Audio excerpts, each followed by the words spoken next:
now we change the mode for the gusset. For the gusset size, different, so we should change this mode.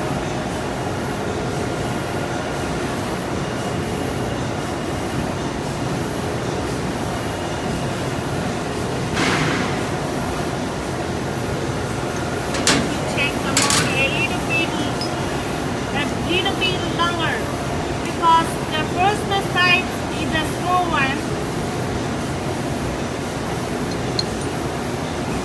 For this mode, we need change the right and the left.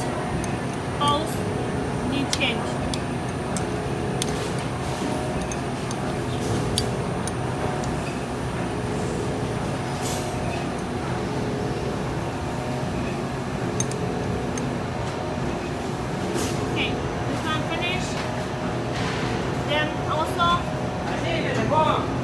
This one also need to change.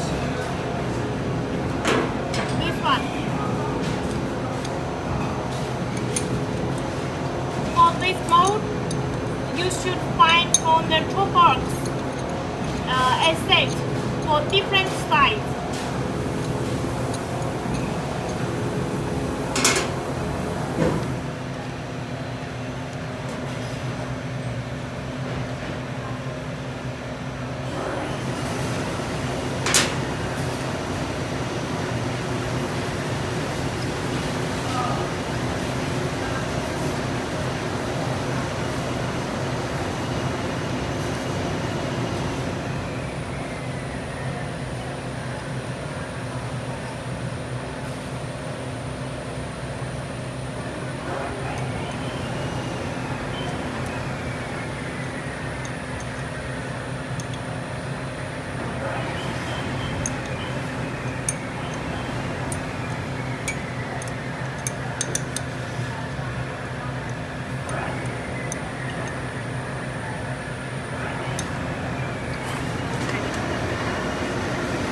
For the mode change finish,